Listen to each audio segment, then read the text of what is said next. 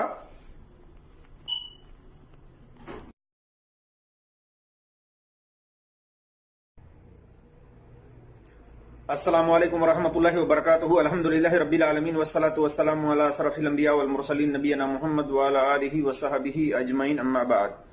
اعوذ باللہ من الشیطان الرجیم. بسم اللہ الرحمن الرحیم. قال اللہ تبارک و تعالی فی قرآن المجید وقال ربکم ادعونی استجب لکم وقال نبی صلی اللہ علیہ وسلم الدعاء هو العبادہ. میرے جس دوستوں اور بھائیوں، میں نے پچھلی نشست میں آپ کے سامنے یہ بات رکھی تھی کہ پکارنا صرف اللہ تبارک و تعالیٰ کو، دعا صرف اللہ تبارک و تعالیٰ سے ہی کرنی چاہیے، اس کے علاوہ کسی سے دعا نہیں کرنی چاہیے. بقیہ باتیں انشاءاللہ تبارک و تعالیٰ میں اس نشست میں پورا کرنے کی کوشش کرتا ہوں. اللہ تبارک و تعالیٰ سے دعا ہے کہ اللہ تبارک و تعالیٰ ہمیں حق بات اور سچ بات کہنے کی توفیق عطا فرمائے، اور جو ہم سے لفظی طور پر کہنے میں خطائیں ہوں اللہ تبارک و تعالیٰ اس کو معاف فرمائے. آمین یا رب العالمین.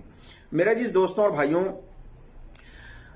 آج جو مسلمان ہیں جو قبروں کی پوجا کرتے ہیں، قبروں پر جا کر کے اس قبر والے سے اپنی حاجتیں پوری کرواتے ہیں، اپنی ضروریات اس قبر والے کے سامنے رکھتے ہیں، اپنی مرادیں قبر والے سے مانتے ہیں، تو یہ کیسے مسلمان ہو سکتے ہیں؟ جبکہ اللہ تبارک و تعالیٰ نے کفار مکہ کے جو کافر تھے ان کو اس بنا پر مشرک قرار دیا، اس بنا پر کافر قرار دیا کہ وہ لوگ اپنے نیک اور صالح لوگ جو مر جاتے تھے ان کی مردی بنا کر کے اور ان کی پوجا کرتے تھے، ان کی عبادت کرتے تھے.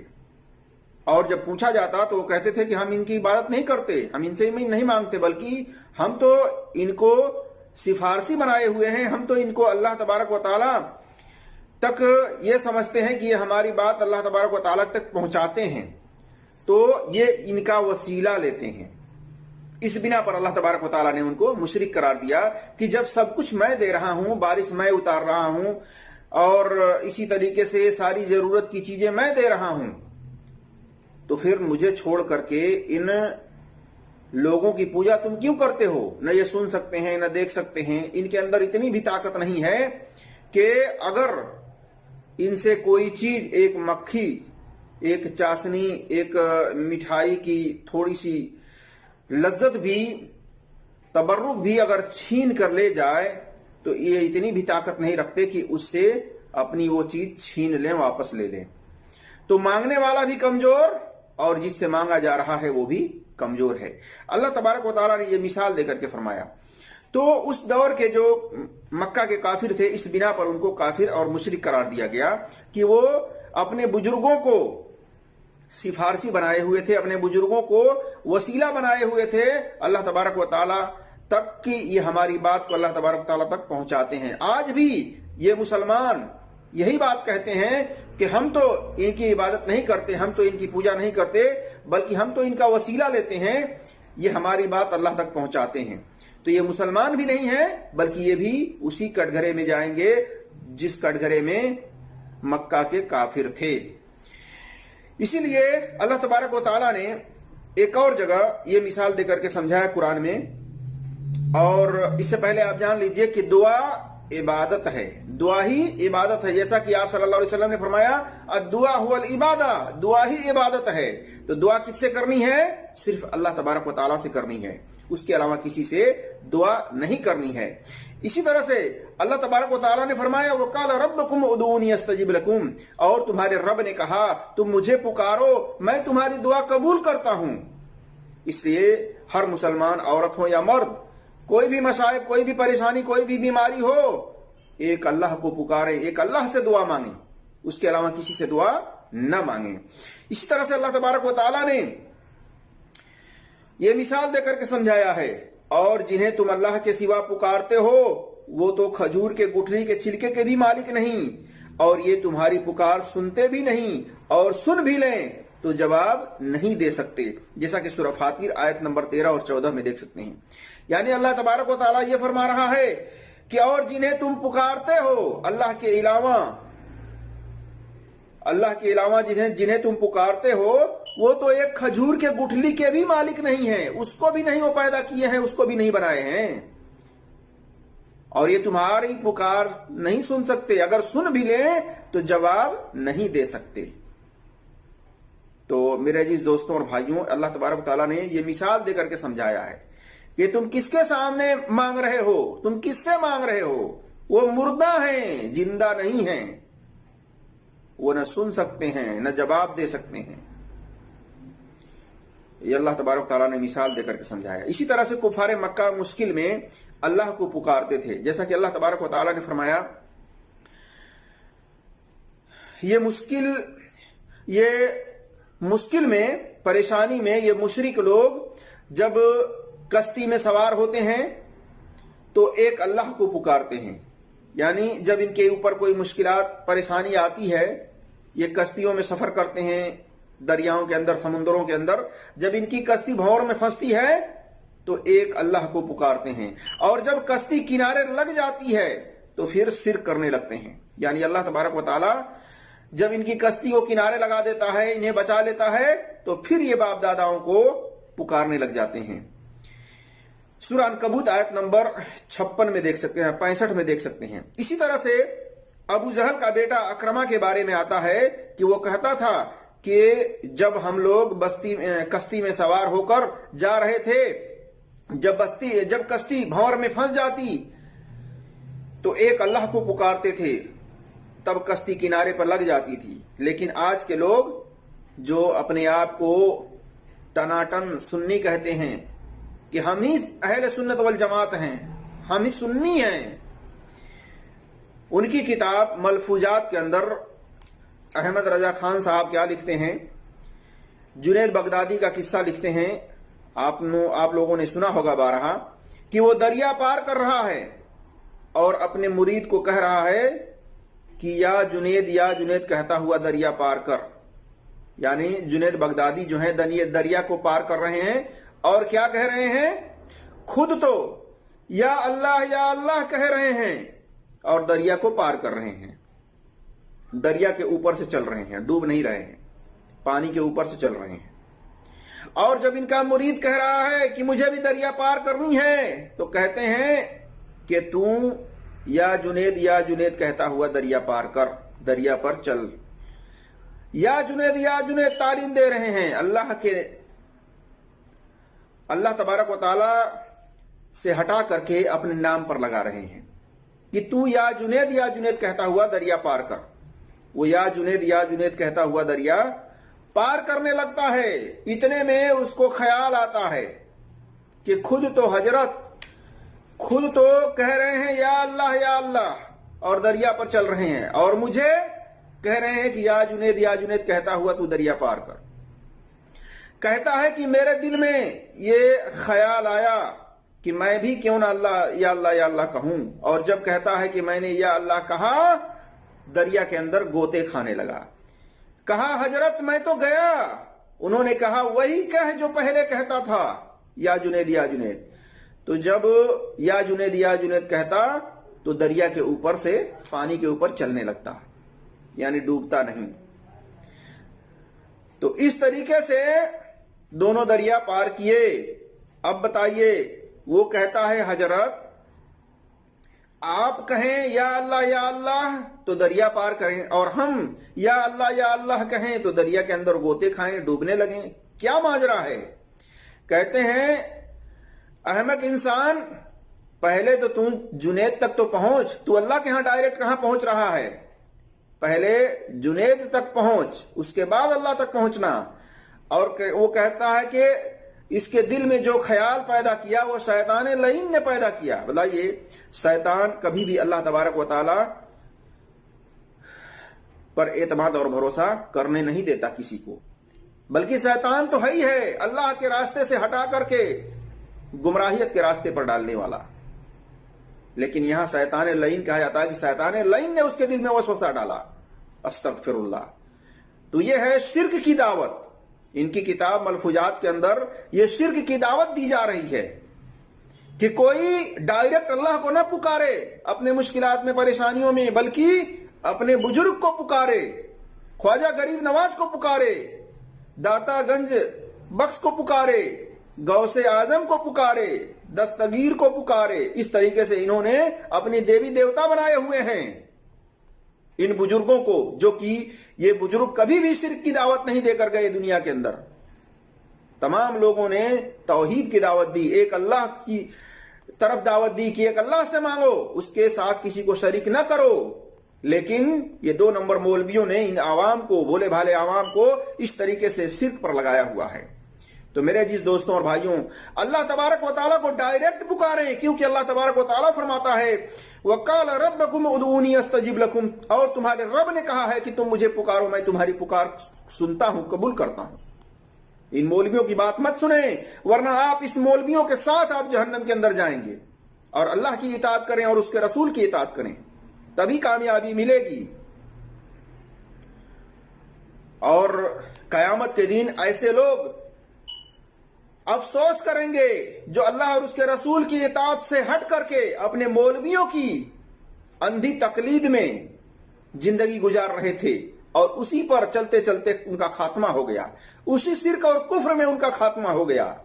وہ قیامت کے دن افسوس کریں گے، جیسا کہ اللہ تبارک و تعالیٰ نے فرمایا یوم تقلب وجوہہم فی النار یقولون یا لیتنا اطعنا اللہ واطعنا الرسول، کہ ایسے لوگ کہیں گے قیامت کے دن، جس دن ان کے چہرے آگ میں الٹے پلٹے جائیں گے، کہیں گے کہ کاش ہم اللہ اور اس کے رسول کی اطاعت کیے ہوتے، کاش کہ ہم ان بڑوں کی بات نہ مانے ہوتے، ان مولویوں کی بات نہ مانے ہوتے۔ سورہ احزاب آیت نمبر 66 سے 68 تک دیکھ سکتے ہیں۔ یہی لوگ ان لوگوں کے لیے اللہ تبارک و تعالیٰ سے سفارش کریں گے کہ اللہ تبارک و تعالیٰ، ان ہمارے بڑوں نے ہمیں گمراہ کیا ہے، لہذا تو انہیں دگنی عذاب دے اور ان پر بہت بڑی لعنت نازل فرما۔ تو میرے عزیز دوستوں اور بھائیوں، ان 2 نمبر مولویوں سے بچیں اور قبر والے سے نہ مانگیں۔ قبر والا کچھ نہیں دے سکتا، وہ خود محتاج ہے کہ کوئی ہمارے لیے مغفرت کی دعا کرے۔ اس لیے اللہ تبارک و تعالیٰ کو پکاریں، دعا صرف اللہ تبارک و تعالیٰ سے کریں، دعا صرف اللہ تبارک و تعالیٰ سے مانگیں، اس کے علاوہ کسی سے دعا نہ مانگیں۔ اللہ تبارک و تعالیٰ آپ کے قریب ہے، دور نہیں ہے۔ وسیلہ کس سے لیا جاتا ہے؟ سیڑھی کہاں لگائی جاتی ہے؟ جو چیز دور ہو۔ لیکن اللہ تبارک و تعالیٰ ہمارے شاہ رگ سے بھی قریب ہے، اس کا علم ہمارے بالکل قریب ہے، وہ سنتا ہے، دیکھتا ہے، جانتا ہے، جو ہم دل میں سوچتے ہیں وہ بھی وہ جانتا ہے۔ تو دور کے لیے سیڑھی لگائی جاتی ہے، دور کے لیے وسیلہ لیا جاتا ہے، لیکن ہمارا اللہ تبارک و تعالیٰ اپنے علم کے اعتبار سے، اپنے قدرت کے اعتبار سے، اپنی سماعت سننے کے اعتبار سے، اپنی بصارت کے دیکھنے کے اعتبار سے ہمارے شاہ رگ سے بھی قریب ہے۔ اللہ تبارک و تعالیٰ کے لیے وسیلہ کی ضرورت نہیں ہے، ایسے وسیلہ کی جو ناجائز اور حرام ہیں۔ اور میرے عزیز دوستوں اور بھائیوں، اللہ تبارک و تعالیٰ قیامت کے دن عیسیٰ ابن مریم کے ماننے والوں کو جمع کر کے ان سے پوچھے گا، جو لوگ عیسیٰ علیہ السلام کو، ان کی ماں کو پکارتے تھے دنیا کے اندر اپنے مصائب میں، اپنی مشکلات میں، اپنے پریشانیوں میں، اللہ تبارک و تعالیٰ قیامت کے دن ان کے ماننے والوں کو جمع کرے گا اور ان سے سوال کرے گا۔ کس سے؟ عیسیٰ علیہ السلام سے، کہ کیا تو نے لوگوں سے یہ کہا تھا کہ مجھے اور میری ماں کو معبود بنا لو؟ عیسیٰ علیہ السلام کہیں گے اللہ تو پاک ہے اور میں یہ بات کہنے کا حق نہیں رکھتا، اور اگر میں نے یہ بات کہی ہے تو تو جانتا ہے میرے دل میں جو کچھ ہے، اور میں نے لوگوں سے وہی بات کہی ہے جس کا تو نے مجھے حکم دیا تھا کہ ایک اللہ کی عبادت کرو، اس کے ساتھ کسی کو شریک مت کرو، جو میرا رب ہے اور تمہارا رب ہے۔ جب تک میں ان کے بیچ میں تھا ان کا حال دیکھتا رہا، اور جب تو نے مجھے آسمان پر اٹھا لیا تو پھر تو ہی ان کا نگہبان تھا، اور ہر چیز کا نگہبان تو تو ہی ہے۔ اب تو انہیں عذاب دے تو یہ تیرے ہی بندے ہیں، اور اگر تو انہیں معاف کر دے تو تو غالب حکمت والا ہے، جیسا کہ سورہ المائدہ آیت نمبر 116 اور 118 تک دیکھ سکتے ہیں۔ تو ان عیسائیوں سے جو عیسیٰ علیہ السلام کو مانتے ہیں، مریم علیہ السلام کو مانتے ہیں، اللہ تبارک و تعالیٰ ان عیسائیوں کو جمع کرے گا قیامت کے دن، اور عیسیٰ علیہ السلام سے سوال کرے گا کہ کیا تم نے حکم دیا تھا اپنے ماننے والوں کو، ان عیسائیوں کو، کہ تم لوگ مجھے اور میری ماں کو معبود بنا لو، رب بنا لو؟ وہ کہیں گے میں اس کا حق رکھتا ہی نہیں، میں کیسے کہہ سکتا ہوں، میں نے تو صرف یہ دعوت دی تھی دنیا کے اندر کہ ایک اللہ کی عبادت کرنا، اس کے ساتھ کسی کو شریک نہ کرنا۔ تو عیسیٰ علیہ السلام بھی اس بات کی دعوت دے کر گئے تھے کہ ایک اللہ کو پکارنا، ایک اللہ کی عبادت کرنا، اس کے علاوہ کسی کی عبادت نہ کرنا۔ اسی طرح سے ان باباؤں سے بھی پوچھا جا سکتا ہے کہ بتاؤ خواجہ غریب نواز، غوث اعظم، داتا گنج بخش، کیا تم نے کہا تھا کہ میرے بعد مجھے پوجنا، مجھے معبود بنا لینا، مجھے مشکل کشا سمجھ لینا، مجھے اولاد دینے والا سمجھ لینا، مجھے روزی دینے والا سمجھ لینا، مجھے بیٹا دینے والا سمجھ لینا؟ یہ بھی وہی بات کہیں گے قیامت کے دن کہ اے اللہ میں نے اس کی دعوت نہیں دی تھی، بلکہ میں نے تو صرف اس بات کی دعوت دی تھی لوگوں کو کہ لوگوں ایک اللہ کی عبادت کرنا، اس کے ساتھ شرک نہ کرنا، اسی سے تمام حاجتیں مانگنا، دعا اسی سے مانگنا۔ یہ بھی یہی جواب دیں گے۔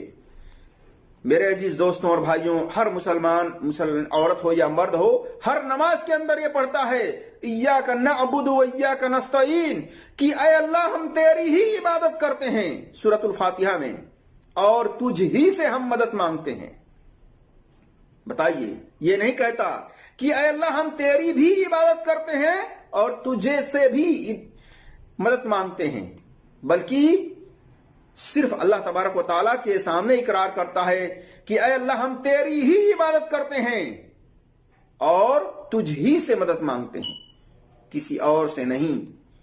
لیکن نماز کے بعد غیروں سے مدد مانگنا شروع کر دیتا ہے، غیروں کے سامنے ہاتھ پھیلانا شروع کر دیتا ہے، غیروں سے دعا مانگنا شروع کر دیتا ہے۔ تو میرے عزیز دوستوں اور بھائیوں، دعا صرف اللہ سے، دعا مانگیے تو صرف اللہ تبارک و تعالیٰ سے مانگیے، اس کے علاوہ کسی سے دعا مت مانگیے۔ اسی طرح سے شرک کی معافی نہیں ہے۔ اللہ تبارک و تعالیٰ نے فرمایا انہ من یشرک باللہ فقد حرم اللہ علیہ الجنہ ومأواہ النار وما للظالمین من انصار، کہ بے شک جس نے شرک کیا ہم نے اس کے اوپر جنت کو حرام قرار دیا ہے اور اس کا ٹھکانہ جہنم کی آگ ہے، اور ایسے ظالموں کا کوئی وہاں پر مدد کرنے والا، سفارش کرنے والا نہیں ہوگا۔ دیکھیے سورہ المائدہ آیت نمبر 72 میں۔ اس لیے شرک سے بچیں، اللہ تبارک و تعالیٰ کے ساتھ کسی کو شریک نہ کریں، اللہ تبارک و تعالیٰ کے علاوہ کسی کو مشکل کشا، نفع نقصان کا مالک، اولاد دینے والا نہ سمجھیں، بلکہ صرف ایک اللہ تبارک و تعالیٰ سے دعا مانگیں، ایک اللہ تبارک و تعالیٰ کو ہی نفع نقصان کا مالک سمجھیں، اسی کو زندگی دینے والا، اسی کو نفع نقصان کا مالک سمجھیں، اسی کو مشکلوں کو دور کرنے والا، اسی کو بیماریوں کو دور کرنے والا سمجھیں۔ اسی طرح سے انس رضی اللہ تعالیٰ عنہ بیان کرتے ہیں کہ نبی صلی اللہ علیہ وسلم کو فرماتے ہوئے سنا، اللہ فرماتا ہے اے آدم کی اولادوں، تو جب تک مجھے پکارتا رہے گا اور مجھ سے بخشش کی یعنی معافی کی امید رکھے گا، میں تجھ سے سرزد ہونے والا ہر گناہ معاف کرتا رہوں گا اے آدم کی اولادوں، اور مجھے کوئی پرواہ نہیں، مجھ سے کوئی پوچھنے والا نہیں۔ اگر تمہارے گناہ زمین سے لے کر آسمان کے کنارے تک پہنچ جائیں اور تو مجھ سے معافی مانگے تو میں تجھے معاف کر دوں گا اے آدم کی اولادوں، اور مجھ سے پوچھنے والا کوئی نہیں ہے۔ تو پورے زمین کے برابر گناہ لے کر آئے اور مجھ سے اس حال میں ملے کہ کسی کو میرا شریک نہ کیا ہو، تو میں پورے زمین کے برابر ہی تمہیں بخش دوں گا، تمہیں معاف کر دوں گا۔ دیکھیے جامع ترمذی میں حدیث نمبر 3540 پر، اور اس کی سند حسن ہے۔ اس حدیث سے پتہ چلتا ہے کہ اللہ تبارک و تعالی شرک کو کبھی معاف نہیں کرے گا، اس کے علاوہ جو گناہ جس کے لیے چاہے وہ معاف کر دے گا۔ جیسا کہ اللہ تبارک و تعالی نے فرمایا، وَإِن تُشْرِكْ بِاللَّهِ فَقَدْ حَرَّمَ اللَّهُ عَلَيْهِ الْجَنَّةَ وَمَأْوَاهُ النَّارُ وَمَا لِلظَّالِمِينَ مِنْ أَنصَارٍ، کہ بے شک جس نے ان اللہ لا یغفر ان یشرک بہ ویغفر ما دون ذلک لمن یشاء، سورہ نساء آیت نمبر 48 میں، کہ شرک کو اللہ تبارک و تعالیٰ کبھی معاف نہیں کرے گا اس کے لیے جس کے لیے چاہے گا، جو گناہ معاف کر دے گا، لیکن شرک کو کبھی معاف نہیں کرے گا۔ اس لیے میرے عزیز دوستوں اور بھائیوں، ایک اللہ تبارک و تعالیٰ کو پکاریں اور اسی کو نفع نقصان کا مالک سمجھیں۔ اسی طرح سے ابو ذر رضی اللہ تعالیٰ عنہ بیان کرتے ہیں کہ اللہ کے رسول صلی اللہ علیہ وسلم نے فرمایا، میرے رب کے پاس سے آنے والے نے مجھے خبر دی کہ میری امت میں سے جو شخص اس حال میں مرا کہ اس نے شرک نہیں کیا ہو تو وہ جنت میں داخل ہوگا۔ صحابہ نے پوچھا، اے اللہ کے رسول صلی اللہ علیہ وسلم، اگر زنا کیا ہو یا چوری کی ہو تو بھی؟ آپ صلی اللہ علیہ وسلم نے فرمایا، اگرچہ زنا کیا ہو یا چوری کی ہو تب بھی۔ صحیح بخاری میں حدیث نمبر 1237، صحیح مسلم میں حدیث نمبر 94 پر دیکھ سکتے ہیں۔ اس حدیث سے پتہ چلا کہ شرک کی معافی نہیں ہے۔ اسی طرح سے ایک اور حدیث میں ابو ہریرہ رضی اللہ تعالیٰ عنہ بیان کرتے ہیں کہ اللہ کے رسول صلی اللہ علیہ وسلم نے فرمایا، اس ذات کی قسم جس کے ہاتھ میں میری محمد صلی اللہ علیہ وسلم کی جان ہے، اس امت میں سے جو کوئی یہودی اور نصرانی میرے بارے میں جان لے، سن لے، پھر وہ اس دین اسلام پر ایمان لائے بغیر مر جائے تو وہ شخص جہنم میں جائے گا، وہ جہنمی ہوگا۔ صحیح مسلم میں حدیث نمبر 153 میں دیکھ سکتے ہیں۔ اس سے پتہ چلتا ہے کہ اللہ کے نبی صلی اللہ علیہ وسلم کے بارے میں سن لینے کے بعد کوئی بھی یہودی نصرانی یا غیر مذہب والا ہو، اگر وہ ایمان نہیں لاتا، اللہ کے رسول کو اپنا رسول نہیں مانتا، قرآن کو اللہ کی کتاب نہیں مانتا، ایمان نہیں لاتا اور اسی حالت میں مر گیا تو جہنم میں جائے گا۔ میرے عزیز دوستوں اور بھائیوں، اللہ تبارک و تعالیٰ نے یہ فرمایا کہ زمین و آسمان کے برابر ہی تمہارے گناہ کیوں نہ ہوں، اگر تم نے میرے ساتھ شرک نہیں کیا ہے اور اس حال میں تمہاری موت ہوتی ہے، مجھ سے ملاقات کرتے ہو، تو میں جب تم سے ملاقات کروں گا تو زمین و آسمان کے برابر مغفرت کے ساتھ ملاقات کروں گا، یعنی تمہاری گناہ کو معاف کر دوں گا، شرط یہ ہے کہ تم نے میرے ساتھ شرک نہ کیا ہو۔